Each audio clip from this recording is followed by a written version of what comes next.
degenerates of the realm. I am your spirit guide, Steve, as today we look at one young alpha box's journey from Milan to Minsk.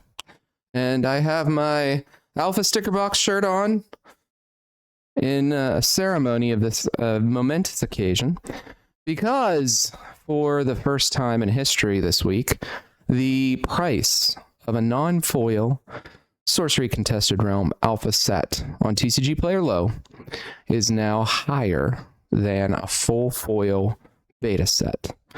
It is $6,100 for a non-foil alpha set and a little slightly over $6,000 for a foil beta set of Sorcery Contested Realm. So, what does that mean?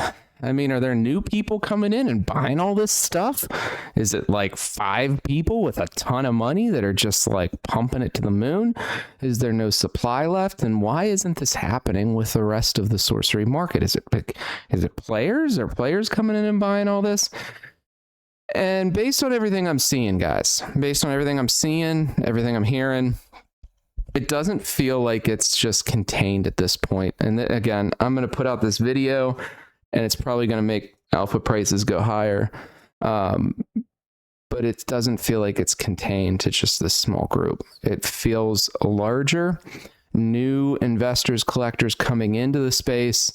And yeah, obviously people are buying up the cards that they've wanted for a while, knowing this might be their last chance. And it very well might be. I don't think there's a ton of supply left of alpha to just hit the market, because if you guys remember, back in the long night of Arthurian Legends in 2025, people dumped, right? The speculator investor class left Sorcery Contested Realm. They left on all the beta reprints, on all the AL dumps, and they said, this isn't the space we want to invest or collect in, and a lot of folks left. And now we're seeing a different picture. People coming in and buying singles, not just sealed product, certain types of singles, but quite frankly, it's alpha across the board. It's non-foil, it's foil, it's everything. Curios, all the curios that we went through. And if you guys remember my economics of FOMO video that we did, it really stemmed from the Dragon Lord release back at Gen Con of last year. So, I do believe, as a whole, that at this point, sorcery is moving into a stage that alpha, at a very minimum, is considered highly collectible. And I think people have seen that it's sorcery's been out long enough that no one expects it to go anywhere, and it's turning into a reasonable collector's item. You know, that will be around for a long time. The game will be around, and sorcery continues to move and grow. So why am I really here today, other than telling you that, like, what in the world, alpha non-foil is like more expensive than beta foil? Well, what if? Now hear me out. I'm going to get a lot of people mad at me here. What if you're EC, Eric's Curiosa, and you're like, how do I keep this going? How do I press that turbo button right now? Because now would be a good time to hit the turbo button with no sets coming out, with no notice of any type of mini set coming for Gen Con here in the next, well, close. It's coming up in like a month, guys. What could they do to really juice it? And in my opinion, there's one small thing they can do that'll juice it. And that is a beta out of print announcement. Can you guys imagine? Not out of stock, not that we're not going to sell it, just, and guys, we know there's a big stash somewhere, right? Just, we aren't going to print anymore. It's done. Whatever's printed is printed, and that's the game, folks. Could you imagine? Because at this point, anyone's looking at beta and saying there's tons of beta cards out there, the real collectible things alpha, but coming into Gen Con, bring in pallets of beta and make the announcement out of print, bring in pallets of it, and I guarantee you'll pull in so many new folks at Gen Con, and you'll have another line wrapped around the whole event center, just like Dragon Lord did, right? Offer a box of beta per person per day, MSRP, you'll have a line wrapped around the whole thing, and you'll have new people coming into the game picking up those beta boxes. Maybe offer beta at events in the future, maybe keep selling it on Team Covenant until it's sold out. But can you imagine what that would do? That would tell the market there's more urgency with sorcery, and not just alpha. There's more urgency with sorcery and not just alpha. That's what the market would understand. It has nothing to do with the prices of your singles. I honestly don't think an out-of-print announcement on beta would affect singles in any way for beta. Well, materially. I think you might see a small uptick, but it doesn't matter. You're not doing it for the singles value, for the aftermarket value, anything like that. There's a large amount of beta out there. There's tons of beta to help support new people coming into the game. And quite frankly, you could do it at the same time as launching more Gothic into distribution and pump out another wave of Gothic through distro and kind of say, hey, betas, we're retiring it. We're done printing it. We're going to, it's going to be on Team Covenant in limited quantities. You'll be able to get it at Gen Con. You'll be able to get it at events. Focus on Gothic and full press ahead Gothic coming into the next set. Now, even if the next set is, 6 months away, let's say it comes in January of 2027, where, I know everybody's fear mongering that, oh no, what if we don't have a set come out in 2026? I don't think it matters. Everybody wants more Gothic. Everybody has a good time playing Gothic. Full press on Gothic. And at the same time, you let the market and you let the world know that beta is not unlimited. Beta is not unlimited. So, couple things just to go over as well. I mean, I personally sold my Frazetta foils that I had from Alpha to essentially fund the Frazetta Curio that I purchased.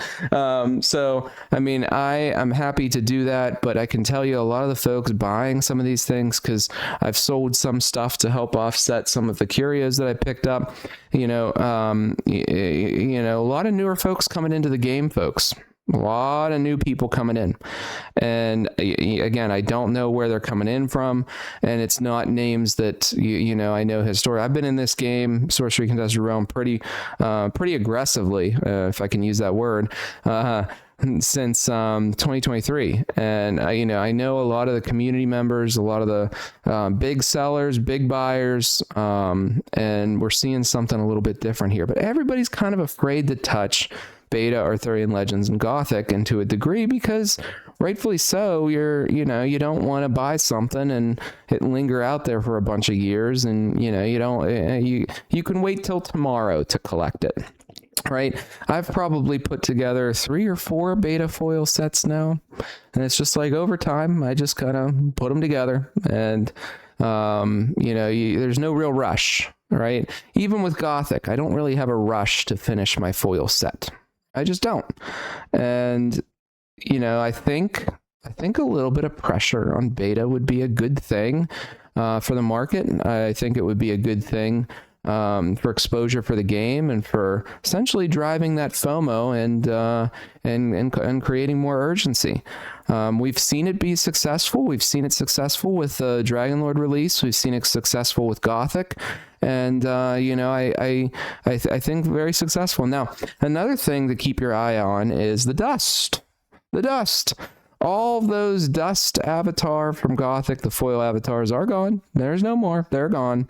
And a lot of other things are going out of stock on the Gothic store. So it's on the Gothic store, on the dust store. So, at some point we might see another dust drop, which will kind of push that gas a little bit. But man, can you guys imagine right now? And I just wanted to talk about that because, to me, that was quite an interesting mark to see a full non-foil alpha set eclipse a foil beta set. That's just wild to me, guys. That's wild. I mean, how far beta has fallen to a degree from its launch. But, I think overall it's a good thing. Getting more beta in the hands of more people is good. But at some point you got to say, how long are you going to keep these things going, right? At some point, all things come to an end. And, maybe my suggestion today to get folks talking, get folks discussing is maybe it's time for beta to come to an end right now. Maybe it's time, or at least announce that its end is near. So just wanted to talk a little bit about that today. I am doing some Gothic and Arthurian Legends breaks. I have one coming up here this weekend. I'm excited for it. I like to offer deals to folks. I don't really like to offer something that I don't consider a deal. And Alpha at the moment is not a deal. It is a premium. And while there's a lot of degeneracy around it, I can't put the official Philosopher stamp of approval on $80 packs. I just can't. We like to have fun, have some degeneracy, like I said, but 80 per pack, it's like it doesn't feel right quite yet. Too high, too fast, guys. Too high, too fast. So lots of other sales. I've sold a ton of outside the realm of sorcery, but I sold a ton of, I'll list Pokemon slabs on eBay for like ridiculous amounts of money and they just sell. I'm just like, I don't even know what's going on. I don't know what's going on in the Pokemon market. Something feels a little bit wild and a little bit weird. I'm thinking about doing actually a discussion about the slab and Pokemon market in the future. Not within sorcery, just because there's some weird things happening in that market. And then Magic, I do think there's more people coming into sorcery from Magic. I'm seeing it more and more. A lot of folks left recently in as early as like January, February timeframe from Magic and coming into sorcery. And if anything, some of the changes they're making in Magic is kind of pushing people more into sorcery. So sorcery, I think, is very, very well positioned over the next couple months. And again, going into Gen Con, it'd be wonderful to see long lines wrapped around again. I will be there at Gen Con this year. I will be there. So some would say I'm biased and I want some beta boxes and MSRP, and that's why I'm making this video. So if that's you, put it in the comments. Be like, yep, PC just wants some beta at MSRP. That's what he's doing. No, but I do think that offering beta, putting that announcement out, limiting the amounts on Team Covenant to maybe a couple boxes a month per person if you're not a store, and shut it down, start to taper it off, I think would be a really good thing right now. So let me know your thoughts in the comments if you agree, disagree, and what you think about a non-foil alpha set being $6,100. So have a good night. Talk to you later.